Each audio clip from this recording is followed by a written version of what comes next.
Bismillahirrahmanirrahim. Alhamdulillahirabbil alamin. Hamdan katsiran thayyiban mubarakan fih. Wa asyhadu an la ilaha illallah wahdahu la syarikalah. Wa asyhadu anna Muhammadan abduhu wa rasuluhu sallallahu alaihi wa ala alihi wa ashabihi ajmain. Amma ba'd. Baiklah adik-adik, anak-anak sekalian, pada kesempatan pagi hari ini kita akan berusaha mengambil pelajaran dari kisah Nabi Yunus, salah seorang nabi keturunan Israel, keturunan Yakub. Ya, keturunan dari Nabi Yakub atau Bani Israel. Yang beliau diseru kepada umat lain, bukan Bani Israel tapi di sini. Beliau berdakwah, ya, menyeru pada suatu kaum, dikatakan kaum Ninawa gitu ya. Ya. Dan mungkin sudah banyak yang tahu tentang kisah Nabi Yunus, ya. Kita berusaha akan mengambil manfaatnya karena Allah Subhanahu wa taala berfirman dalam surat As-Saffat. Falaula annahu kana minal musabbihin. Maka seandainya dia itu Yunus, maksudnya bukanlah termasuk orang-orang yang bertasbih. Al-musabbihin jamak dari al-musabbih. Itu orang yang bertasbih. Apa yang dimaksud dengan orang yang bertasbih di sini? Nanti kita bahas insyaallah. Lala bisa fi batnihi, sungguh dia akan tetap tinggal di perutnya, maksudnya perutnya ikan. Ila yaumi yub'atsun, sampai dengan hari kebangkitan. Yakni maksudnya dia tidak akan dikeluarkan oleh Allah dari perut ikan. Seandainya dia bukanlah termasuk orang yang banyak bertasbih. Ya, Allah tidak menyelamatkannya. Sehingga ini menjadi pelajaran bagi kita semua. Bagaimana seorang itu bisa selamat dari musibah yang ia alami. Salah satunya adalah, dan yang paling utama, ya seseorang menjadi ini tadi. Seperti keadaannya Nabi Yunus, termasuk orang yang banyak bertasbih kepada Allah Subhanahu wa taala. Namun, apa yang dimaksud sebetulnya dengan al-musabbih di sini? Nanti kita lihat. Sebelumnya kita sampaikan dulu sedikit Nabi Yunus ini kenapa dia kemudian ditelan ikan. Ya, barangkali ada yang belum pernah, walaupun kebanyakan sudah tahu. Beliau berdakwah kepada suatu kaum, kemudian kaum ini tidak mau menerima ajakan beliau, yaitu ajakan untuk menyembah hanya kepada Allah saja. Yaitu beliau mengajak kepada agama Islam. Ya, semua nabi dan rasul, termasuk beliau seorang rasul. Ya, mengajak umat untuk beribadah, menyembah, berdoa hanya kepada Allah. Ya, ini menyeru kalimat la ilaha illallah, mengajak kepada agama Islam. Namun kaum ini mereka menolaknya. Sehingga Nabi Yunus ini telah berusaha mengajak, masih juga ditolak. Maka Nabi Yunus mengancam kepada mereka, kalau kalian ya tidak mau mengikuti ajakanku, Allah akan menurunkan azab. Allah akan menurunkan bencana kepada kalian. Tunggu dalam waktu 3 hari. Maka beliau pun marah. Ya, karena mengajak, tapi tidak Ya, tapi ditolak, maka beliau pun marah, kemudian beliau pergi meninggalkan mereka. Dah tinggalkan, beliau pergi. Sedangkan beliau itu belum diperintahkan oleh Allah untuk pergi. Jadi itu keinginan beliau sendiri, bukan berdasarkan perintah dari Allah untuk meninggalkan umat tersebut. Nah, jadi Nabi Yunus pergi dalam keadaan marah. Perginya meninggalkan kaum tersebut karena jengkel. Ya. Kemudian beliau pergi sampai di suatu pinggir pantai. Karena apa? Ya mereka akan ditimpa dengan azab. Sehingga beliau pun meninggalkan nanti. Biar mereka terkena azab, beliau pergi sejauh-jauhnya. Maka beliau pun di situ adanya ya perahu atau kapal. Beliau pun ikut menumpang kapal tersebut. Dan sampai di tengah laut, ternyata mereka diterpa dengan badai. Sehingga mereka pun mengurangi muatan kapal tersebut dari barang-barang mereka buang. Setelah barang-barang mereka buang, kapalnya masih juga masih harus dikurangi lagi. Ya. Mereka takut tenggelam, kapalnya bukan kapal yang besar. Sehingga orangnya harus dikurangi. Maka mereka mengundi, yang keluar namanya adalah Yunus. Maka mereka pun enggan. Mereka tahu ini Yunus orang yang soleh. Maka mereka nggak mau. Diundi lagi yang kedua, keluar lagi nama Yunus. Maka Yunus pun bersiap-siap menyingsingkan baju, melepaskan bajunya. Orang-orang masih juga mencegah Nabi Yunus. Jangan-jangan. Kita coba lagi yang ketiga. Coba lagi yang ketiga, keluar lagi nama Nabi Yunus. 3 kali, ternyata Nabi Yunus yang namanya selalu keluar. Akhirnya Nabi Yunus pun terjun ke dalam lautan yang sedang diterjang badai. Dan disitulah Allah Subhanahu Wa Taala memerintahkan kepada ikan paus. Ikan paus kita semua tahu besar sekali ya. Memerintahkan ikan paus sehingga begitu beliau terjun masuk ke laut, maka ikan tersebut memakan Yunus. Dan Allah memerintahkan kepada ikan tersebut untuk tidak tidak merusak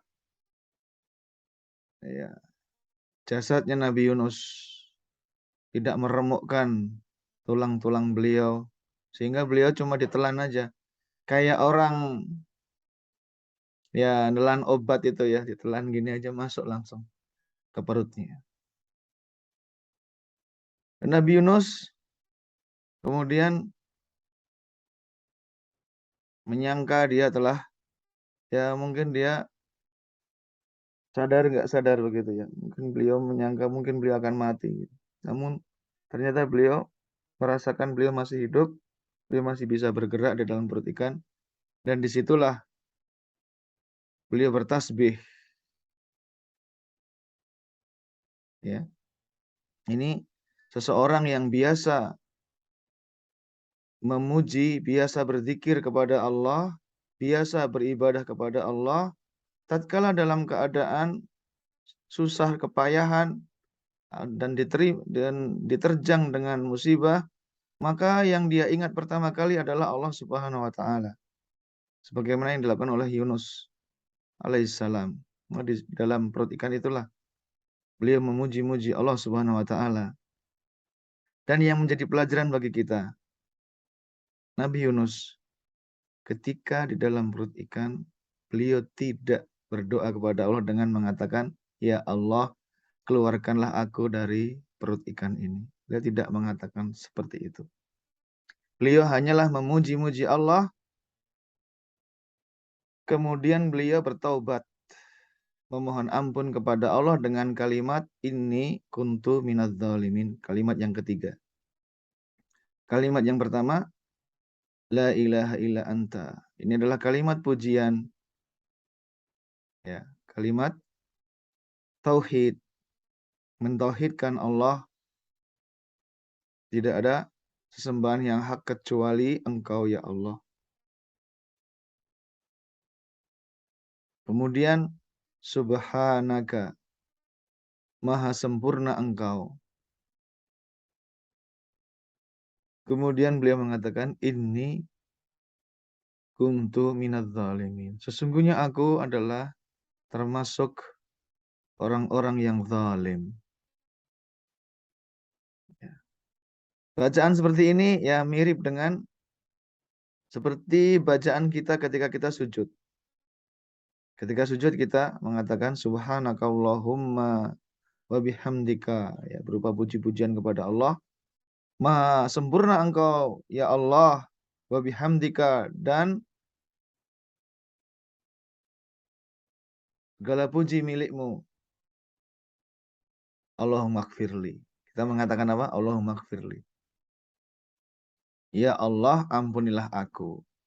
Dan ini semisal dengan perkataan Yunus juga, inni kuntu minadz zalimin. Oh, ya ini di sini seorang hamba mengenali kesalahannya dan mengakui kesalahannya. Kan kita tahu permohonan ampun kepada Allah atau istighfar semisalnya ini sebab datangnya pertolongan Allah, datangnya rizki. Ya, sebagaimana firman Allah dalam surat Nuh. Faqultu astaghfiru rabbakum innahu kana ghaffara. Aku katakan, maka aku katakan, kata Nabi Nuh, beristighfarlah kalian kepada Tuhan kalian. Mohon ampunlah kalian kepada Tuhan kalian. Ya, kata Nabi Nuh kepada umatnya, mohonlah ampun kalian kepada Tuhan kalian. Sesungguhnya Dia itu Maha Pengampun. Yursilis samaa'a 'alaikum midarara. Kalau Dia mengampuni, Dia akan menurunkan bagi kalian hujan yang lebat. Yursilis samaa'a 'alaikum midarara wa yumditukum bi amwalin wa banin. Dan Dia akan memperbanyak bagi kalian harta-harta kalian dan anak-anak kalian. Ya, sebab Allah akan memberkahi harta suatu kaum dan akan memperbanyak kaum tersebut, bahkan akan memberikan keturunan. Karena kan apa? Istighfar. Karena kan ampunan yang diterima oleh Allah, ampunan yang diberikan oleh Allah Subhanahu wa taala.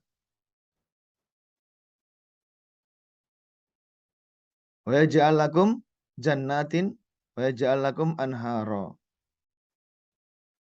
Dan Dia akan menjadikan bagi kalian kebun-kebun. Ini akan menjadikan suatu wilayah itu menjadi subur. Ja'alakum anharo, dan Allah akan menjadikan bagi kalian sungai-sungai. Ini kalau suatu ampunan Allah berikan kepada seseorang atau suatu kaum, Allah akan berikan kelapangan. Kelapangan hidup di dunia. Sebelum dimasukkan ke dalam surga, nanti di akhirat, di dunia akan diberi kelapangan. Karena itu Nabi Yunus cukup bagi beliau mengatakan, inni kuntu minadz zalimin. Karena itu juga Rasulullah SAW mengajarkan di malam Lailatul Qadar cukup bagi kita mengatakan apa? Nggak perlu doanya macam-macam, cukup satu aja. Allahumma innaka afuwun tuhibbul afwa fa'fu anni. Hanya diperintahkan untuk meminta maaf kepada Allah saja. Allahumma innaka afuwun tuhibbul afwa fa'fu anni. Ya Allah, sesungguhnya Engkau itu Maha Pemaaf, mencintai maaf, maka maafkanlah aku. Ya, itu aja. Ini karena keberkahan yang akan Allah turunkan dari permohonan ampun yang diterima oleh Allah Subhanahu wa taala. Ya. Dan di sini kita kembali kepada kisah Nabi Yunus. Kemudian ikan paus tersebut menguap menguap kayak kita menguap juga itu. Maka disitulah ada yang mengisahkan ketika menguap Nabi Yunus melihat sinar matahari dan disitulah beliau mengucapkan la ilaha illa anta subhanaka inni kuntu minadz zalimin. Ada yang meriwayatkan seperti itu di kitab tafsir, dan ada juga yang mengisahkan bahwasanya beliau ditelan di waktu pagi dan dikeluarkan di waktu sore hari. Ada yang mengisahkan 3 hari. Wallahu taala alam. Kemungkinan yang tepat adalah beliau ditelan di waktu pagi dan sore hari beliau dikeluarkan dari ikan tersebut.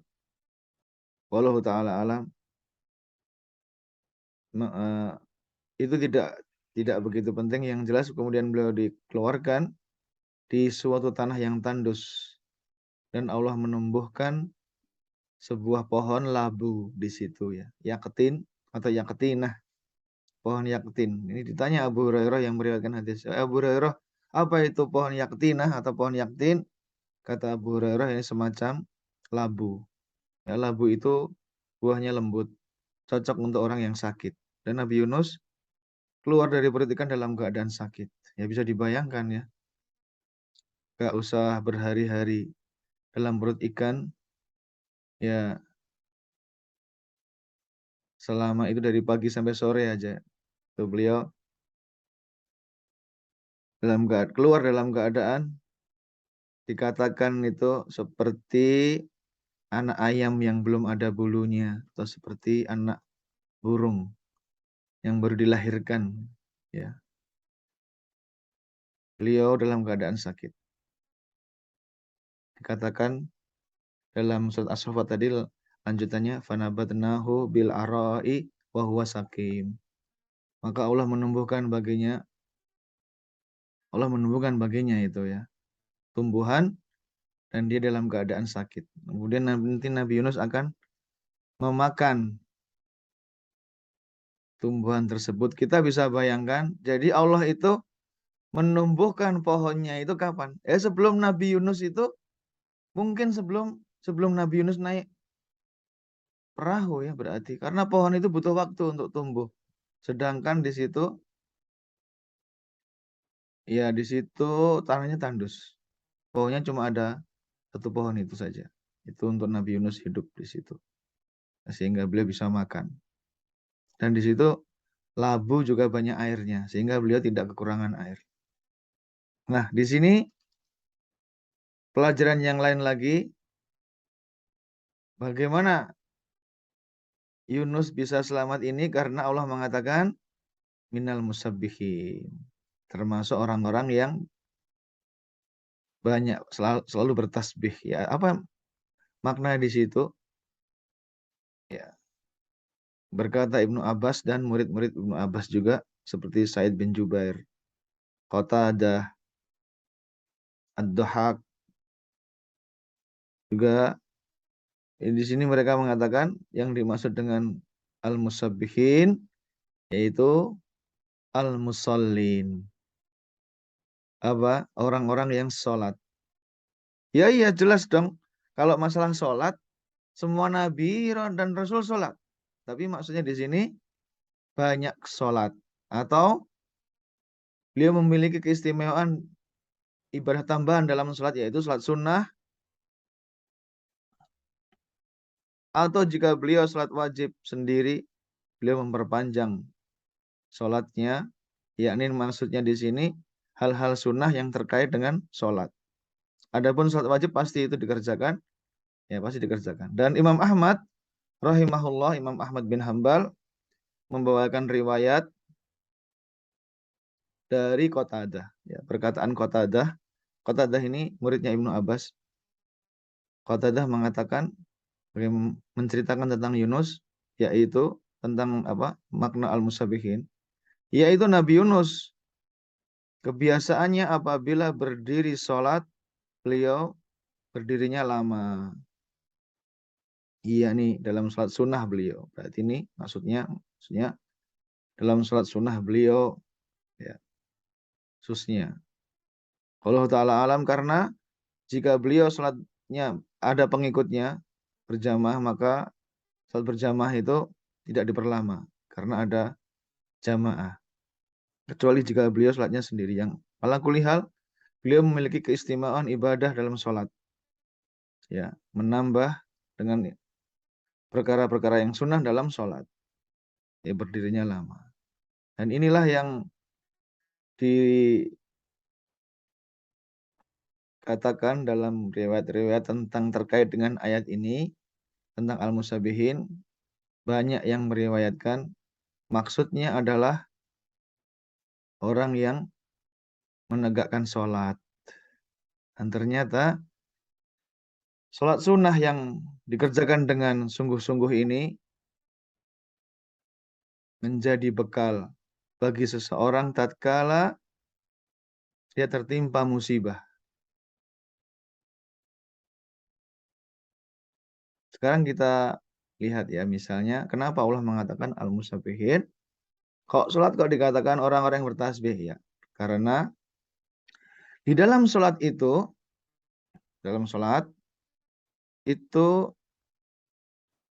seseorang banyak bertasbih. Ya.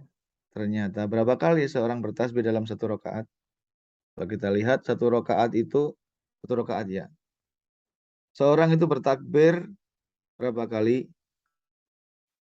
Ketika rukuk, sujud, bangkit dari sujud, sujud lagi, bangkit berdiri 5 kali sujud. 5 kali bertakbir. Kalau tasbih berapa kali? Tasbih ketika rukuk 3 kali.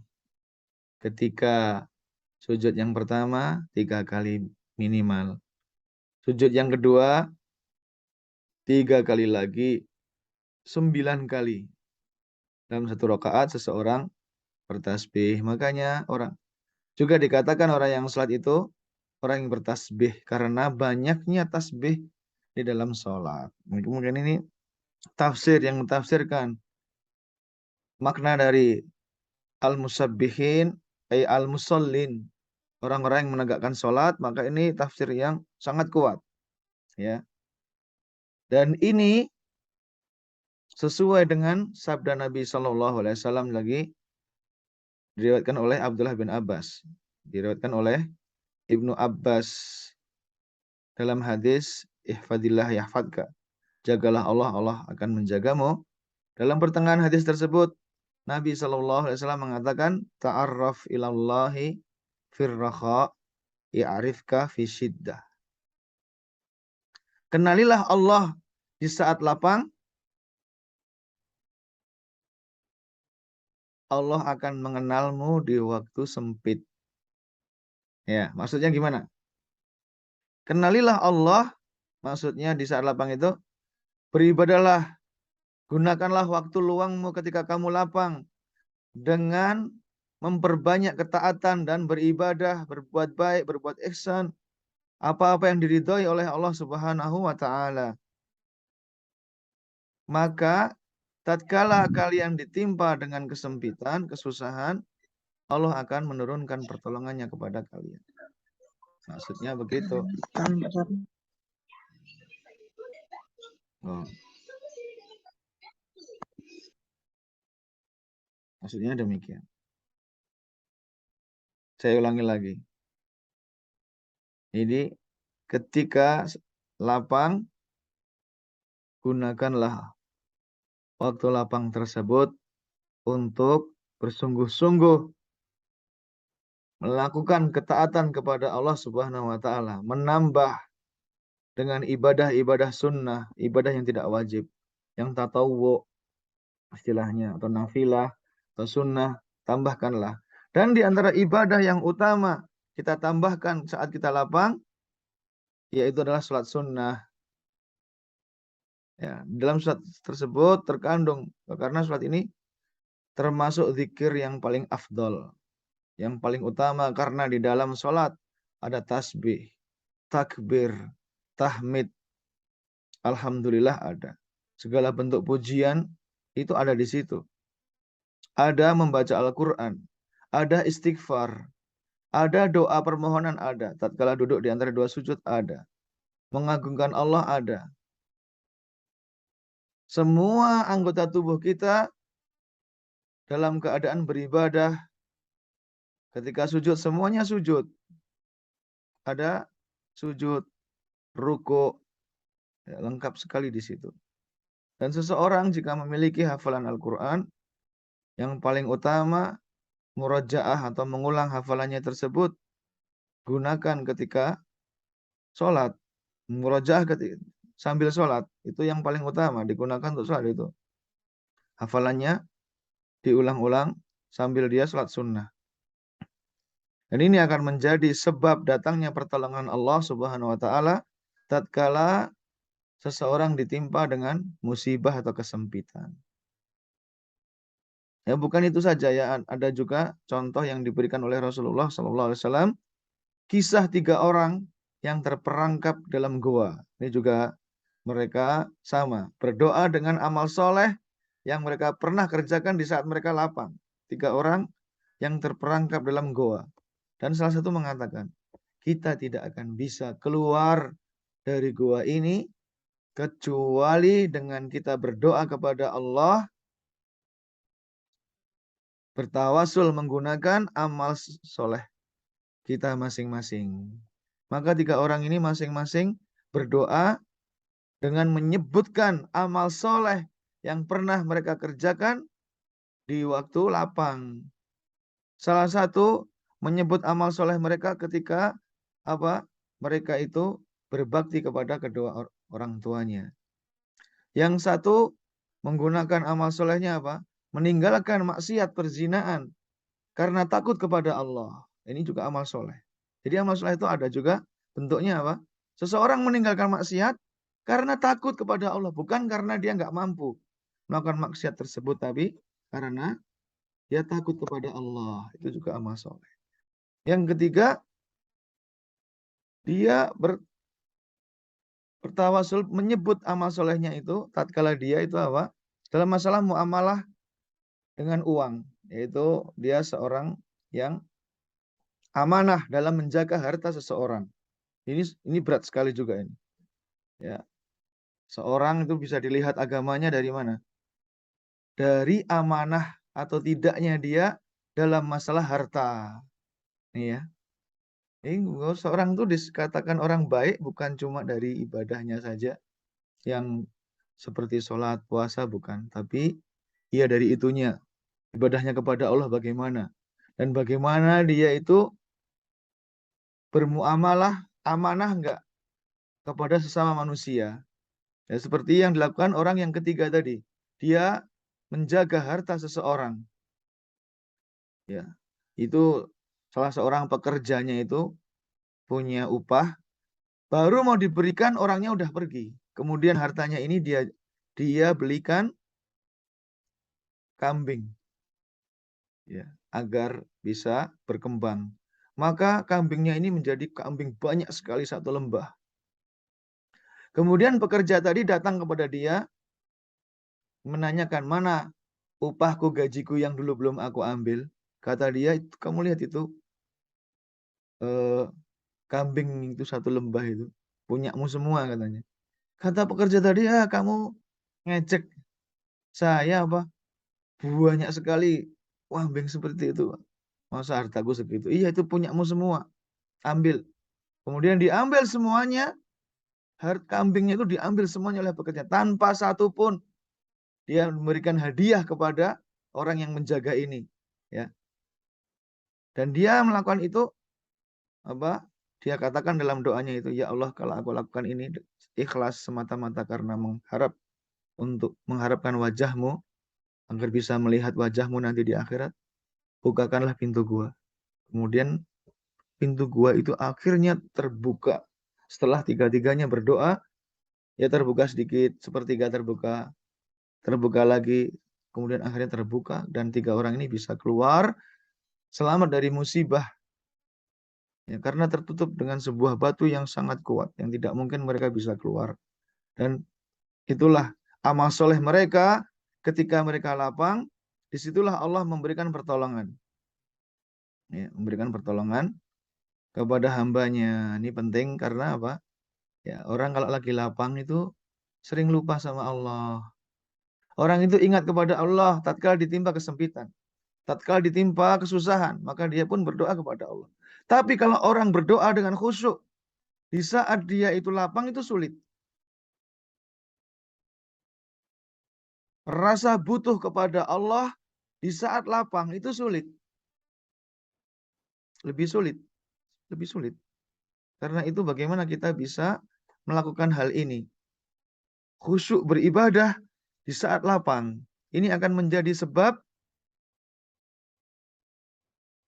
pertolongan Allah datang di saat musibah menimpa kita. Karena dalam hidup itu manusia tidak mungkin hidupnya itu dalam keadaan lapang terus, tidak mungkin. Kehidupan dunia ini, ya, ini dunia, hidup yang bukan sempurna, ada senang, ada susah, ada lapang, ada sempit. Tidak mungkin kita lapang terus. Suatu saat akan datang suatu kesempitan. Dan disitulah amal apa yang kita miliki ketika kita lapang.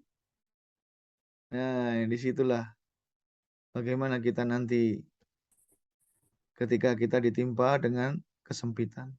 Dulu kita gimana ketika kita lapang? Lupa nggak kita? Kalau kita, waliyadzubillah, kita lupa kepada Allah di saat lapang, Allah juga akan membiarkan kita nanti di waktu sempit. Ya. Dan ini ada satu faedah yang penting dari doa Nabi Yunus ini. Kata Nabi Shallallahu Alaihi Wasallam, ya, kembali ke kisah Yunus, la ilaha illa anta subhanaka inni kuntu minadz zalimin. Doa ini lam yad'u biha muslimun qat. Tidaklah seorang muslim itu berdoa dengan ini illastajaballah, kecuali Allah akan mengijabahi, Allah akan menjawabnya, dan Allah akan, yakni maksudnya menjawab, ya, mengabulkannya. Sebab mustajabnya suatu doa itu ketika seorang berdoa dengan doanya Nabi Yunus. Dalam riwayat At-Tirmidzi, ini hadis yang sahih. Maksudnya mustajab itu bagaimana? Semua doa itu akan dikabulkan oleh Allah Subhanahu wa taala selama doa itu mukhlis, ikhlas, murni. Doa itu dia panjatkan hanya kepada Allah. Allah akan menjawab, mengabulkannya. Tapi jika dalam suatu hadis dikatakan mustajab, maksudnya segera, pengabulannya itu lebih cepat. Itu maksud. Misalnya ada tempat-tempat mustajab. Berdoa di sini misalnya, di sepertiga malam terakhir, itu mustajab. Maksudnya pengabulannya cepat. Adapun semua doa Allah kabulkan, ada yang cepat, ada yang lambat, yang kedua, yang ketiga, sebagai pengganti dari suatu musibah. Nah, ini juga. Harusnya dia tertimpa dengan musibah, karena doanya tersebut dia diselamatkan dari musibah tersebut disebabkan doanya tersebut. Maka hendaklah kita mari banyak-banyak berdoa kepada Allah Subhanahu wa taala di waktu lapang. Jangan nunggu nanti sempit duluan, terlambat. Ya, sebagaimana yang dikerjakan oleh Nabi Yunus. Dan ini sebelum kita berakhir, kami sarankan khusus karena kita belajar dari kisah Nabi Yunus, yaitu apa Nabi Yunus ternyata amal solehnya ketika lapang apa tadi? Sholat sunnah. Maka mari kita coba perbaiki, kita tambah sholat sunnah kita kepada Allah Subhanahu wa taala. Ya, di antaranya sholat rawatib misalnya. Kalau sholat rawatib belum bisa 5 kali semuanya gitu ya. Misalnya kecuali asar nggak ada. Ya udah, yang masih anak-anak itu, masih remaja, cobalah kalian tambah qobliyah subuh itu, jangan ditinggalkan. 2 rakaat sebelum subuh.